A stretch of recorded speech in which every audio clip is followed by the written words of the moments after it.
کیا ہے؟ Deputy collector سوچ ہے کیا؟ گریڈ 18 کا آفیسر ہے کیا؟ ہے بتاؤ. آپ گلگت بلتستان کا ایک ایشو لے کے بیٹھے ہو 3 دنوں سے، کوئی بندہ تم سے پوچھے گا نہیں، اور آپ کہتے ہیں آپ کا مسئلہ اتنا آسانی سے حل ہوگا تو یہ بھول جائیں.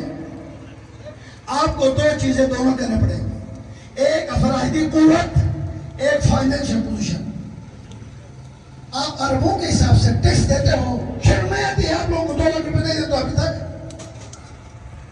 صبح اگر آپ لوگوں کو کہے نا یہ 5 کروڑ روپے ٹیکس جمع کرو 4 کروڑ، تو میرا خیال میں آپ کے بینکوں میں تو پیسہ ہے، لیکن 2 لاکھ روپے دے دے کے تم 100 سوالات کرتے ہو. اس طرح تحریکیں کامیاب نہیں ہوتی. سب سے پہلے اس کو سوچنا پڑے گا آپ کو.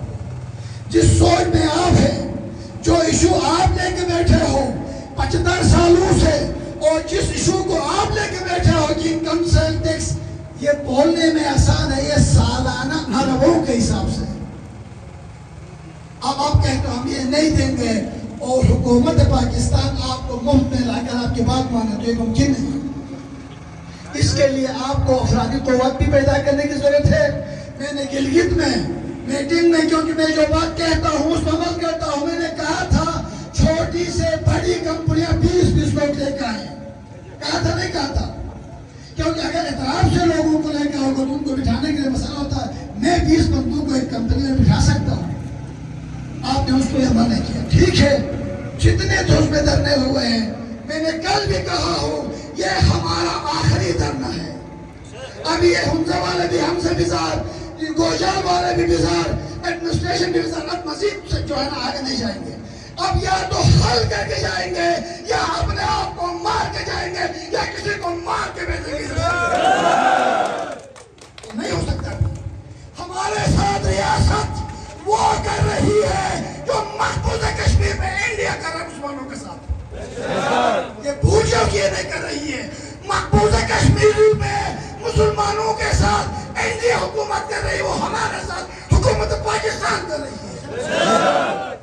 اور چائنا کے اندر مسلمانوں کے ساتھ جو کمیونسٹ کر رہی ہے، وہی سلوک ہمارے ساتھ ہو رہا ہے. مزاج ہے کہ حیات کو گزارو، دفاع کا سامان ہے گزارو، فلاح کو گزارو، کچھ بھی نہیں گزاریں گے. جاؤ کہہ دیں گے سب کچھ کو. اگر ہمارے ساتھ اس طرح بھی اختیار کیا تو یہ ڈر شریعت چھونے چھونے، یہ تو موبائل ہی بند کر کے ہم بیٹھے. تعلقات ہونے کے باوجود کسی سپاہی سے تعلقات نہیں ہے، اچھے لوگوں سے تعلقات ہونے کے باوجود بیٹھے. تو وہ یہ ہے، یہ چیزیں یہ اس کا فون آیا تو ہم مزید کا جمعہ ہے. ایکشن کمیٹی نے اتوار تک ٹائم مانگا ہے، کیونکہ میرا فیصلہ نہیں ہو سکتا ہے، نہ میری رائے ہو سکتی ہے. ایکشن کمیٹی نے اتوار تک ٹائم دیا ہے. ایکشن کمیٹی کے ذمہ داروں سے کہوں گا، یہاں کی لوکل کمیٹی، بازار ایسوسیشن، ریحان شاہ صاحب کو میں نے گزارش کیا ہے، ایک موقع دے دو، ایک موقع دے دو.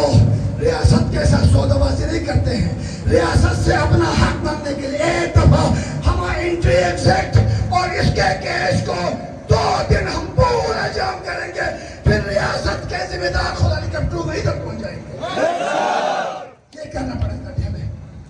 اس کے بعد ریاست تو دستور نامنظور، نامنظور. ایک ریاست تو دستور نامنظور، نامنظور. نہیں چلے گی، نہیں چلے گی. گنڈا گردی نہیں چلے گی. یہ کسٹم گردی نامنظور، یہ کسٹم گردی نامنظور، یہ گنڈا گردی نامنظور، یہ گنڈا گردی نامنظور، یہ افراتفری نامنظور. مرد آباد، مرد آباد. کسٹم والے مرد آباد، مرد آباد، مرد آباد. کسٹم والے مرد آباد. یہ لنگڑیوں مرد آباد، یہ لنگڑیوں مرد آباد، یہ لنگڑیوں مرد آباد. اس بات کو ذہن میں رکھیں. دیکھیں ہمارا ایک ہی موقف ہے، شروع دن سے ایک ہی موقف ہے. جو ٹیرف، جو کسٹم ایکٹ، جو قانون سازی، ہاں وہ نیب کا ہو، ہاں وہ اے ٹی اے ہو، ہاں وہ ایف آئی اے ہو، ہاں وہ ایف پی آر کا ہو، یہ گلگت بلتستان پر لاگو نہیں ہو سکتا. میں نہیں کہتا ہوں، تم کہتا ہو، تمہارے وزراء کہتا ہے، اور تمہارے سپریم کورٹ آف پاکستان کہتی ہے. جب وہ کہتے ہیں تو وہ مددار نہیں ہے، تمہارے بھائی ہیں. میں کہتا ہوں پھانسی پہ چڑھاؤ. تمہارے میں دم ہے، ہمیں سولی پہ چڑھاؤ گے.